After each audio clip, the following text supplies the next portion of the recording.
ጌታ ይመስገን። እስቲ አሜን። ዘፍጥረት ምዕራፍ 21 ስለ አይን መከፈት ነው የምንነጋገረው ዛሬ። አይን በጣም የአይን ትልቁ ስራ ምን ማድረግ ነው? ማየት ነው።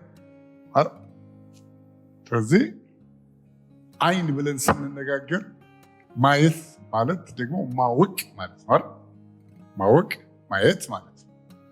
ስለዚህ ስለ አይን መጽሐፍ ቅዱሳችን ሲናገር አይነ ጤናማ ከሆነ ሰውነቱ ሁሉ ጤናማ ነው ይላል። አይነ ታማሚ ከሆነ ሰውነቱ ሁሉ ታማሚ ነው ይላል። ምን ማለት ነው? አንድ ሰው ሙሉ ፖቴንሻል ቢኖረው ግን ባያይ ማየት ባይችል ምን አይነት ነው ማለት ነው? ኢፌክቲቭ መሆን አይችልም። ስለዚህ ብዙ ጊዜ እንደምንነጋገረው ቀላል የሚመስሉ እውቀቶች የሰውን ሕይወት መሰረታዊ ለውጥ የሚያመጡ ናቸው።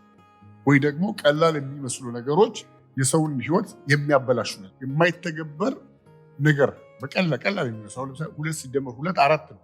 ይሄ እውቀት ለአንድ ሕፃን ልጅም ይሰራል፣ ለዩኒቨርሲቲ ተማሪም ይሰራል፣ ለማቴማቲክስ ፕሮፌሰር ይሰራል። ማቴማቲክስ ፕሮፌሰር ያንን እውቀት 5 አያደርገው። 2 ሲደመር 2 የሚለውን የኔ ልጅ ዜማ 4 ብላ ፕሮፌሰሩ ሲመጣ 6 አይ ምን ማለት ነው? ትሩዝ አይቀየርም ማለት ነው።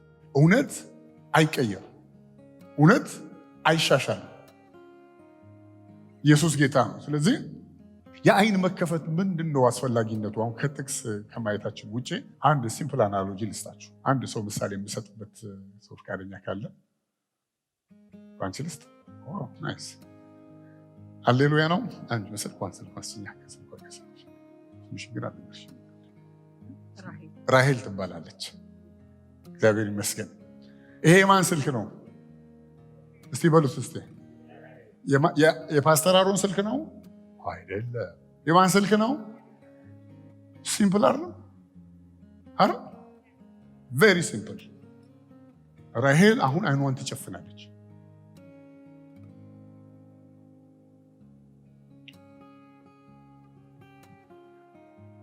አሁን ስልኩን አንሽን እንደጨፈንሽ እንደነሱን ትእዛዝ ነው የምትሰሚ። ስልክሽን አምጪና ተጠቀሚ ይበላል። ይጁሰች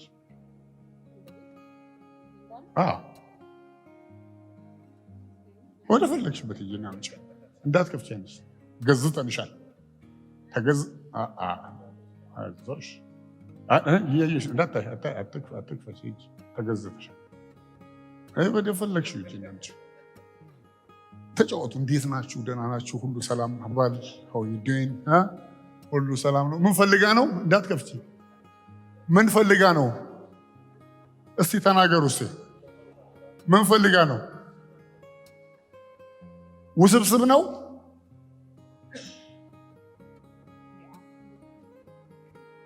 ውስብስብ ነው? ተወሳስቧል? ኖ ስልኩ እውነት ነው፣ የእሷ ነው አይደል እንዴ?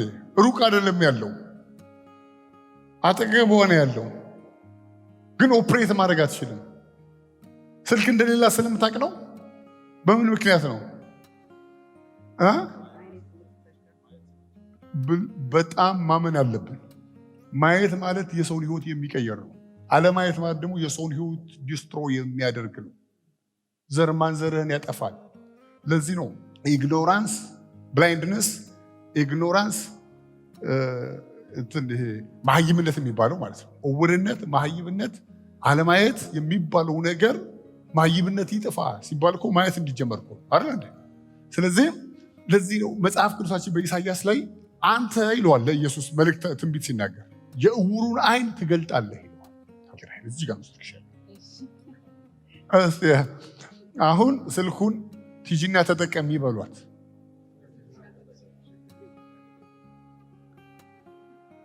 ተወሳሰበ። ልክ እንደዚህ ነው መጽሐፍ ቅዱሳችን በጣም ኮር የሆኑ ነገሮች ያስተምራል። 2 ነገር ሀሳቦችን አነሳና እንጨርሳለን። የመጀመሪያው የአጋር ታሪክ፣ ሁለተኛው የኤልሳ ታሪክ። ግልጽ ነው። መጀመሪያው አጋር፣ ሁለተኛው ኤልሳ። ሲምፕል የሚመስሉ ነገሮች የሰውን ህይወት ዲስትሮይ ያደርጋሉ፣ ወይ የሰውን ህይወት እንዲያብብ ውጤታማ እንዲሆን ያደርጋሉ። እግዚአብሔር ይመስገን። እስቲ እናንብበው መዝሙር ዘፍጥረት ምዕራፍ 21 ከቁጥር 1 ጀምሮ አለፍ አለፍ እያልኩ አነበዋለሁ በጌታ በኢየሱስ ክርስቶስ ስም። እግዚአብሔርም እንደተናገረው ሳራን አሰበ፣ እግዚአብሔርም እንደተናገረው ለሳራ አደረገላት። በጣም አደገኛ ሚስጥር ነው የሚናገረው ሰው። እግዚአብሔር እንደተናገረው ሳራን አሰበ። ምን እያለ ነው ማለት ነው? እግዚአብሔር የሚያደርገው የተናገረው ነው ማለት ነው። እግዚአብሔር ካልተናገረ በህይወት ላይ እግዚአብሔር የሚያደርገው ነገር የለም እያለ ነው። ስለዚህ የእግዚአብሔር ድርጊት ከመምጣቱ በፊት የእግዚአብሔር ቃል ወይም የእግዚአብሔር ድምፅ በህይወታችን ላይ ኢምፖርታንት ነው። ወይንም ቃል ማለት ከዘፍጥረት እስከ ራእይ ያለው ቃል ማንበብ ሳይሆን ኢንላይትድ የሆንከው ቃል የበራለ ቃል ማለት ነው። ኢየሱስ ጌታ ነው። ከዛ እንደዚህ ይላል፣ ሳራም ጸነሰች፣ እግዚአብሔርም በተናገረው ወራት ለአብርሃም በእርጅና ወንድ ልጅ ወለደችለት። አብርሃም የወለደችለት የልጁን ስም ይስሐቅ ብሎ ጠራው። አብርሃምም ልጁ ይስሐቅን እግዚአብሔር እንዳዘዘው በ8ኛው ቀን ገረዘው። እግዚአብሔር ለአብርሃም እንደተናገረላት ተደረገ። አብርሃም እግዚአብሔር እንደተናገረው ወይንም እንዳዘዘው አደረገ፣ ገረዘ። አያችሁ፣ የሰው ህይወት ከምን ጋር የተያዘ ነው ማለት ነው? ከእግዚአብሔር ቃል ጋር ወይም ከእግዚአብሔር ጋር የተያዘ ነው። ለእግዚአብሔር ቃል ሰው ኢግኖራንት ከሆነ፣ ለእግዚአብሔር ቃል ሰው የማይታዘዝ ከሆነ፣ ለእግዚአብሔር ቃል ሰው አመፀኛ ከሆነ የእግዚአብሔርን ህይወት መኖርም መካፈልም አይችልም። የእግዚአብሔርን ህይወት በህይወቱ ላይ፣ በልጁ ላይ፣ በዘሩ ላይ ሳያይ ዘመኑን ያደርጋል፣ ይጨርሳል ማለት ነው። ስለዚህ እንደዚህ ይላል፣ ገረዘው። ቁጥር 5 አብርሃምም ልጁ ይስሐቅን በወለደችለት ጊዜ የ100 ዓመት ዕድሜ ነበረ። ሳራም እግዚአብሔር ሳቅ አድርጎልኛል፣ ይህንንም የሚሰማ ሁሉ በእኔ ምክንያት ይስቃል አለች። ደግሞም ሳራ ልጆችን እንድታጠባ ለአብርሃም ማን በነገረው በእርጅናው ልጅን ወልጄላታለሁና አለችው። ቁጥር 8 ሕፃኑ አደገ፣ ይስሐቅ አደገ፣ ጡት ከመጥባት ተቋረጠ። አብርሃም ይስሐቅን ጡት ባስጣለበት ቀን ትልቅ ግብዣ አደረገ። ሳራ ግብፃዊቱ አጋርን ለአብርሃም የወለደችለትን ልጅ ሲስቃይ ወይንም እስማኤል ማለት ነው። አብርሃምንም ይህችን ባሪያ ከነ ልጇ አሳድ፣ የዚች ባሪያ ልጅ ከልጄ ከይስሐቅ ጋር አውርስምና አለች። 11 ይህም ነገር በአብርሃም ዘንድ ስለ ልጁ እጅግ ችግር ሆነበት። 12 እግዚአብሔርም አብርሃምን አለው፣ መጀመሪያ ስሙ አብርሃም ነበረ አይደል? አብራም አይደል? ቀጥሎ ማን ሆነ? አብር ምን ተጨመረበት ማለት ነው? ሃ አይደል? ሃ የሚለው ቃል በሂብሩ the breath of ጋር ነው ይላል የሚለው ቃል። ሶራ የነበረውን ጨመረበት። ሳራ አይደል? የሚለውን ቃል ጨመረበት ማለት ነው። እንደዛ ነው። ሶራ ሳራ፣ አብራም አብርሃም። እግዚአብሔር ይመስገን። ከዛ ምን ሆነ? ስለ ባሪያ ስለ ብላቴናው አትዘን፣ ስለ እስማኤል ማለት ነው። ሳራም የምትነግረን ቃል ሁሉ ስማ፣ በይስሐቅ ዘር ይጠራልሃልና። ቁጥር 13 የባሪያይቱ ልጅ ደግሞ አሕዛብ ሕዝብ አደርገዋለሁ ዘርህ ነውና። ቁጥር 14 አብርሃምም ማልዶ ተነሳ፣ እንጀራንም ወሰደ፣ የውሃ ቁማዳንም ለአጋር በትከሻዋ አሸከማት፣ ብላቴናውንም ሰጥቶ አስወጣት። እርሷም ሄደች፣ በቤርሳቤህ ምድረ በዳ ተቅበዘበዘች።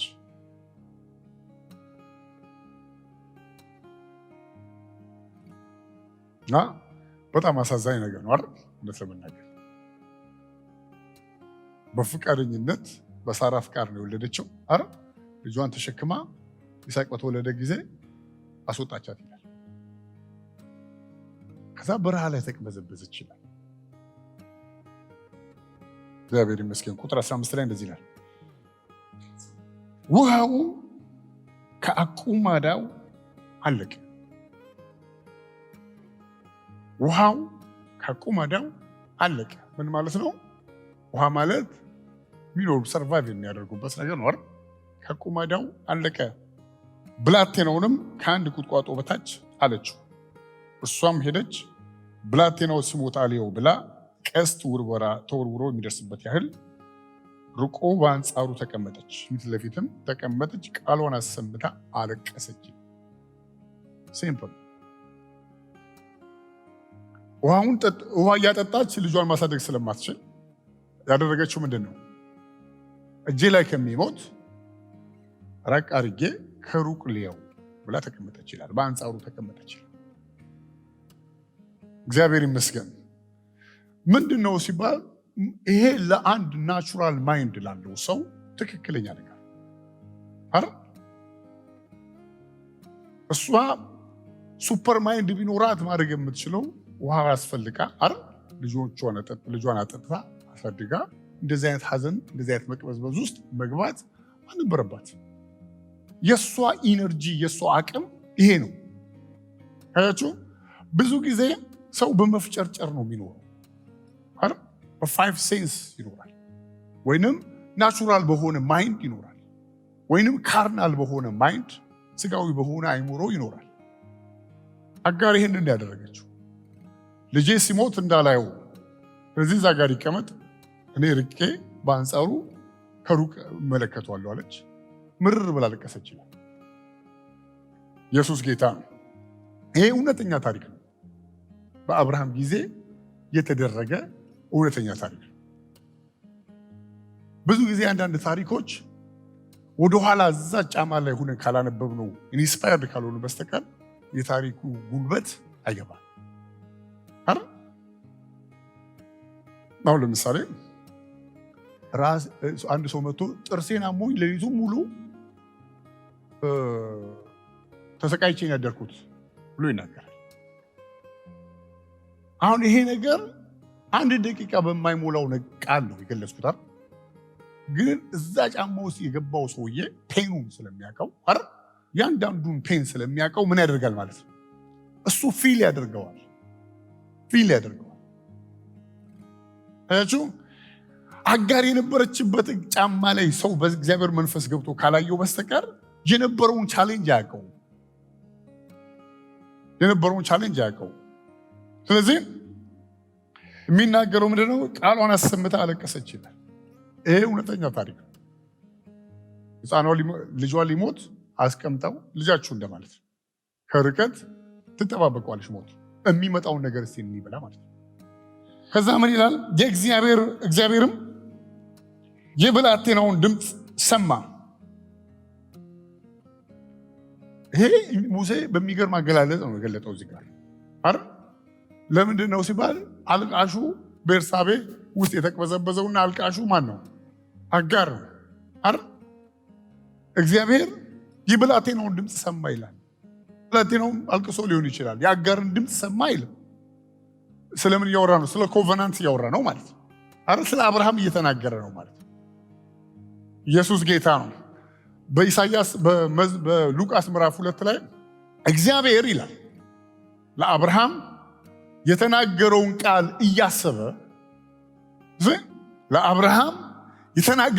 እያሰበ ብላቴናውን ረድቷል ይላል። እግዚአብሔር ለአብርሃም የተናገረው ቃል ትዝ እያለው የሚለውን ቃል ብላቴናውን ረድቷል ወይንም አሰበ። እግዚአብሔር ይመስገን። እንደዚህ ይላል፣ እግዚአብሔርም የብላቴናውን ድምፅ ሰማ። የእግዚአብሔርም መልአክ ከሰማይ አጋርን እንዲህ ሲል ጠራት። የእግዚአብሔር መልአክ ከሰማይ አጋርን በዛ ሲቹዌሽን ውስጥ ናችሁ እንዲህ ሲል ጠራት። አጋር ሆይ ምን ሆንሽ? ሪመምበር ላስት ዊክ እንትና ሲያስተምር ወንድማችን ሚኪ ስለ መመርመሪያ እዛ ጋር አውጥቶ እያሳየ ነበር አይደል? ሐኪም ቤት ስትገቡ አለ አይደል? ያስታውሳችሁት ምንድን ነው የሚያደርጉት አለ? ስምህ ማን ነው አይደል? የት ነው ያለኸው? ማን አመጣ አይደል? እንደዚህ ነው የሚጠይቀው አለ። the same thing ዮናስ እንደዛ ነው የጠየቁት አለ። አንተ ማነህ? ከየት መጣ? ስራስ ምንድን ነው? ከዛ በኋላ ምን አለ ወንድማችን ሚኪ ሲያስተምር፣ እዚህ ጋር ቁሜ የት ነህ ሲባል ካይዘር ካለ ሰውየው ጤነኛ አይደለም ማለት አይደል? ልክ እንደዚህ ነው። ይህንንም ሲመረምራት ምንድን ያለው? አጋር ሆይ ምን ሆንሽ? እግዚአብሔር የብላቴናውን ድምፅ ባለበት ስፍራ ሰምቷልና አትፍሪ። እግዚአብሔር የብላቴናውን ድምፅ ሰምቷልና አትፍሪ። ተነሺ፣ ብላቴናውን አንሺ፣ እጅሽንም በእርሱ ላይ አጽኚ፣ ትልቅ ሕዝብ አደርገዋለሁ። I will make him a great nation።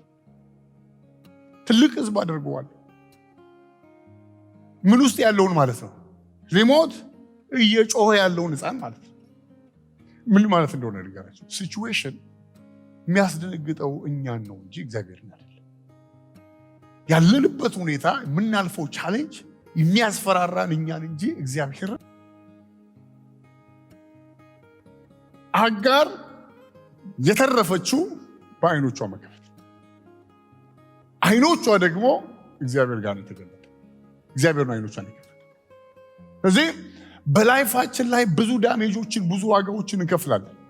አላስፈላጊ ዋጋዎችን ምን መጽሐፍ ቅዱስ ሲናገር ይላል በሮሜ ምዕራፍ 8 ቁጥር 31 ላይ አንድያ ልጁን ለመስጠት ካራራ አይደል የሚለው?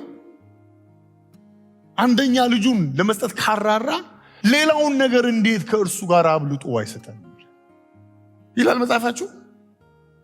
ኢየሱስን ለመስጠት ካልተንሰፈሰፈ እግዚአብሔር እንዴት ሌላውን ነገር አብልጦ አይሰጠንም ይላል። አጋርን ያተረፈላት ምንድነው ማለት ነው? እግዚአብሔር ዓይኖቿን ስለከፈተ።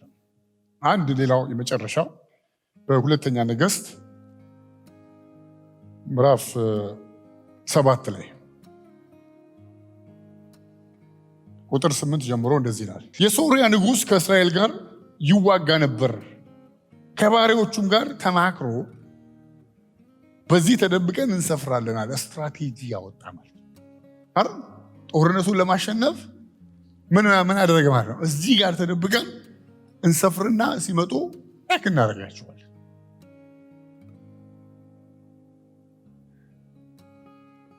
ይህን ቃል የሶርያ ንጉሥ ከመሪዎቹ ጋር ከአገልጋዮቹ ጋር ተማክሮ ሲል ምን ማለት ነው? በጣም ኤክስፒሪየንስ ያለው ተዋጊ እንደማለት ነው።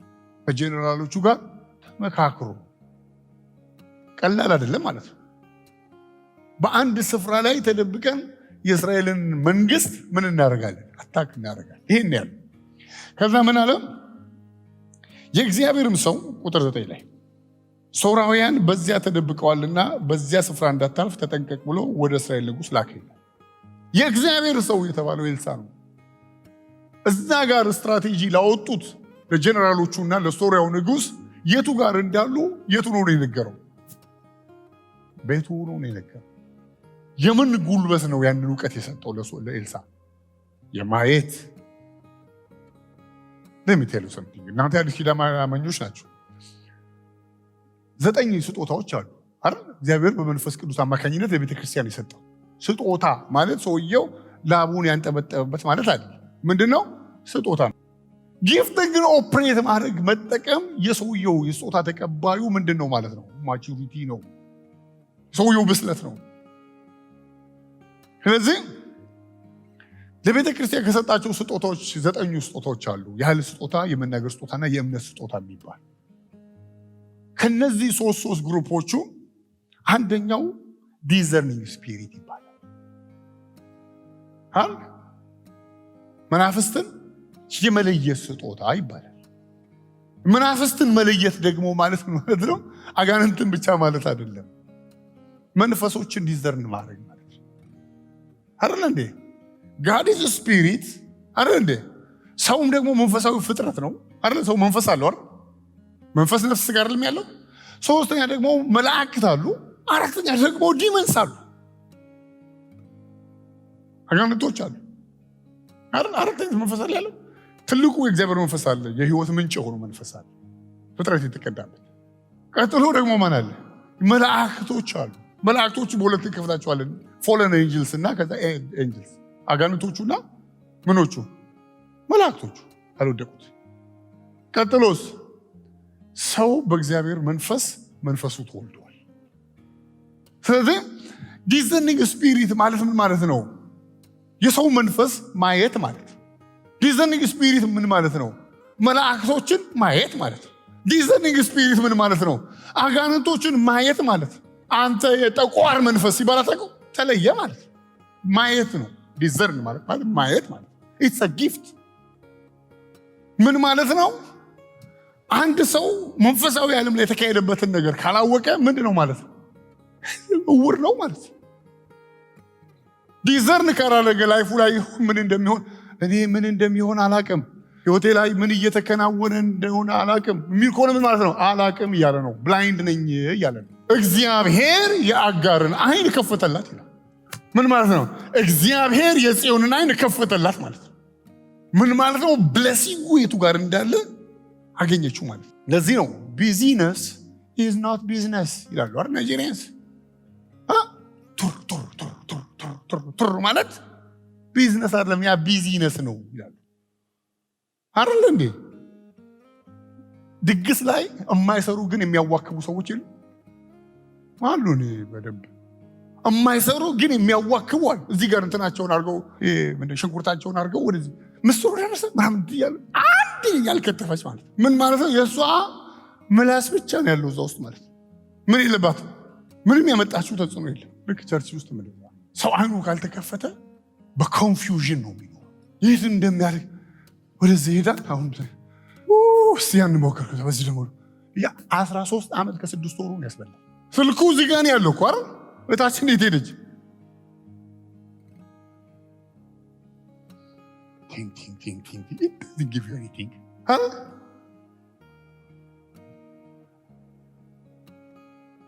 ስልኩ ግን የት ነው ያለው? እዚህ ጋር ነው። እታችን የት ነው ያለችው? ምስራቁን እዚህ ላይ ምዕራቡን ሄጃለሁ አይደል?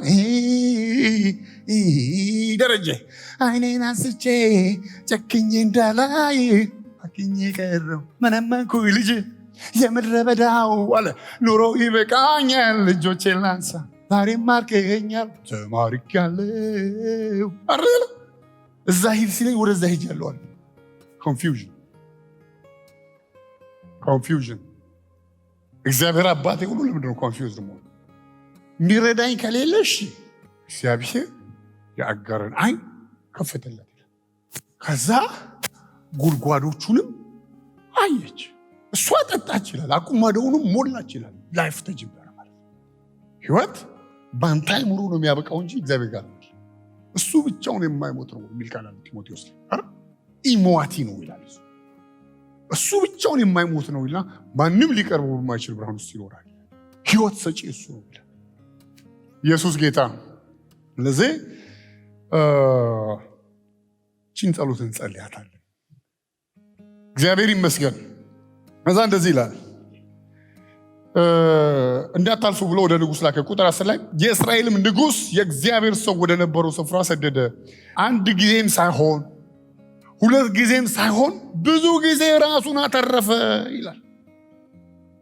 የእስራኤል ንጉሥ በምን ተረፈ ማለት ነው? በሚያይ ሰው ማለት ነው። አረን አትሊስት ክሊር እስኪሆንልህ ድረስ የሚያይ ሰው ቢመራ ይሻላል። አረን ክሊር እስኪሆንልህ ድረስ። ከዛ ምን ይላል? የሶርያ ንጉሥ ልቡ ስለዚህ እጅግ ታወከ። ባሪያዎቹን ጠርቶ ከኛ ዘንድ ከእስራኤል ንጉሥ ጋር የተወዳጀ እንዳላት ነግሩኝ ምን አላቸው። ከባሪያዎቹ አንዱ ጌታ ሆይ እንዲህ እኮ አይደለም፣ ነገር ግን በእልፍኝ ውስጥ ሆነ የምትናገረው በእስራኤል ዘንድ ያለ ነቢይ ኤልሳ ለእስራኤል ንጉሥ ይነግረዋል አለ። አንተ እልፍኝ ውስጥ ገብተህ የምታወራውን ነገር ያዛ ውስጥ ቁጭ ብሎ ደግሞ ቤት ውስጥ ያለው ማየት የሚችል ማለት አውት ኦፍ ዘ ቦክስ ማየት የሚችለው ያ ነቢይ የምታደርገው ነገር ይነግረዋል አለ። ናው በቃ አምጡልኛል። እሱ ተይዞ ይቅረብ ተባለ። ከዛ ማን ላከ ይላል? ሰራዊቱን ላከ። እስራኤል ኤልሳ የነበረበትን ኤሪያ በሙሉ ምን ያደረገው ይላል? ከበበው ይላል። የሶርያ ሰራዊት አይደል ያንን ስፍራ። ይሄ ትክክለኛ ታሪክ፣ ልክ የአጋር ታሪክ ትክክል እንደሆነ በህይወታችሁ ላይ ያሳለፋችሁ ቻሌንጅ አለ። እኔ ምንም ቻሌንጅ እኔ በቃ ዘመኔ ሳቅ በሳቅ ነው፣ አንድ ቀንም ተግዳሮት ገጥሞኝ አቅም ካለ ሰውየው መኖር አልጀመረም ማለት ነው። ሁለት እጮኛማሞች ዴሪክ ፕሪንስ የሚባሉ ወደ ጌታ ሄዱ ሰው ጋር እንግሊዛዊ አገልጋይ ናቸው። ቀረቡ ጋብቻ ትምህርት እንዲጋቡ አሉ። እሳቸው መጽሐፋቸው ላይ ያነበቡት እና ኦኬ አልኳቸው አለ እኚህ ሰውዬ እንግሊዛዊ ሰውዬ ለሚጋቡ ሰዎች ችግር ሲገጥማችሁ በመካከላችሁ እንዴት ነው ሶልቭ የምታደርጉት አልኳቸዋል። ከዛ እሱ ምን አለ እኔ ከሃኒ ጋር ችግር ገጥሞኝ አያውቅም ሊል እኮ ነው። እሷስ ኔቨር አለች።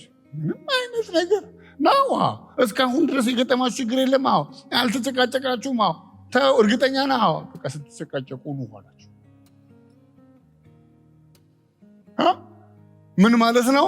ሰው ሲኖር ነው ያ ነገር የሚፈጠረው። ሲያስመስል ግን ምንም አይፈጠርም። አየህ፣ ለምሳሌ እናንተ ግብዞች የሚል ቃል አለ አይደል? እናንተ ግብዞች ይላቸዋል ኢየሱስ። ግብዝ የሚለው ቃል ሂፖክራት አይደል የሚለው? ሂፖክራት ማለት ደግሞ የግሪክ ቃል ነው። ምን ማለት ነው? ቲያትረኛ ማለት ነው። የፊልም አክተር ማለት ነው። ሰውየው አናጺ ሊሆን ይችላል አይደል? ስክሪፕቱን ትሰጪዋለሽ አይደል? አንተ ከዚህ በኋላ ለ2 ሰዓት ዶክተር ነህ ብለሽ ስክሪፕቱን ትሰጪዋለሽ። ሰውየው መስታወት እያየ አክት ያደርጋል እንደ ዶክተር ማለት ነው። ሰውየው ግን ዶክተር ነው። ፊልሙ ይጀምራል። ካት ሲባል ይቆማል። ጀመር ሲባል ይጀመራል አይደል እንዴ? ከዛ በኋላ እስቲ ተንፍስ፣ ምኑ ጋር ነው የሚያምህ አይደል ይላል። ሪሊ ሰውየው ዶክተር ነው? ምን እያደረገ ነው? እየተወነ ነው፣ እያስመሰለ ነው አይደል? ሪል ላይፍ ላይ ሰውየው አናጺ ሊሆን ይችላል። አያችሁ ምን ማለት ነው? ተግዳሮት በሚገጥመን ሰዓት ላይ ሪል ሶሉሽን እንፈልጋለን።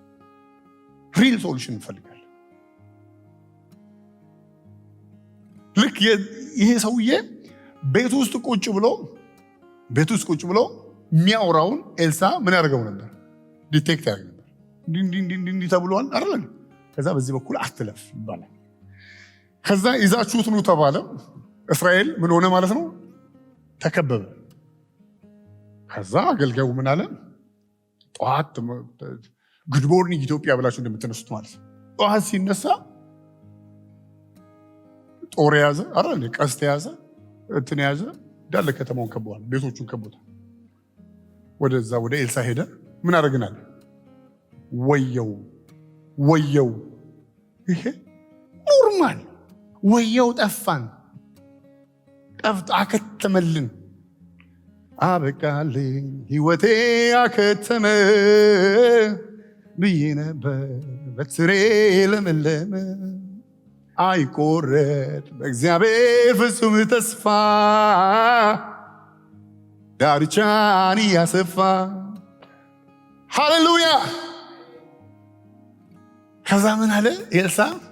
እንደሱ እኮ አይደለም ማለት እውነት ሰራዊቶች ናቸዋል። ሪል ቻሌንጅ አረ ገጠመን። ሪል ቻሌንጅ። አንድ ግን ያላወቀው ነገር እነሱ ጋር ካሉት ጦረኞች እኛ ጋር ያሉት ይበልጣሉ። ምን እያለው ነው? አንተ አሁን እያየኸው ያልሆነ ግን ያለ ከነሱ የሚበልጥ እነሱ ፈረሶቻቸው መንፈሶች አይደሉም ይላል ኢሳይያስ ላይ። መንፈስ የሆነ ፈረስ፣ እሳት የሆነ ሰረገላ እኛ ጋር አለ። እነሱ ጋር ካሉት እኛ ጋር ያሉት ይበልጣልና አትፍራ። ፊር ናት። ፍርሃት የሚሰጠው ነገር። ከዛ ኤልሳ አንድ ነገር አደረገች። ተናገረን ጨርሳ እግዚአብሔር ሆይ የዚህ ብላቴና አይን ግለጥ። አይንን ካልተከፈተ የዛሬ 30 ዓመት እንዲሁ እንገናኛለን። ለውጥ በራሱ አይመጣም። ለውጥ የሚመጣ ነገር አለ። ለውጥ ከእግዚአብሔር ዘንድ ነው። ኢንላይትመንት ከእግዚአብሔር ዘንድ ነው። በመጽሐፍት አይገኝም። ከእግዚአብሔር ዘንድ ነው ኢንላይትመንት ያለው። እግዚአብሔር ይመስገን። ሁላችንም ቆመን እንዘምራለን።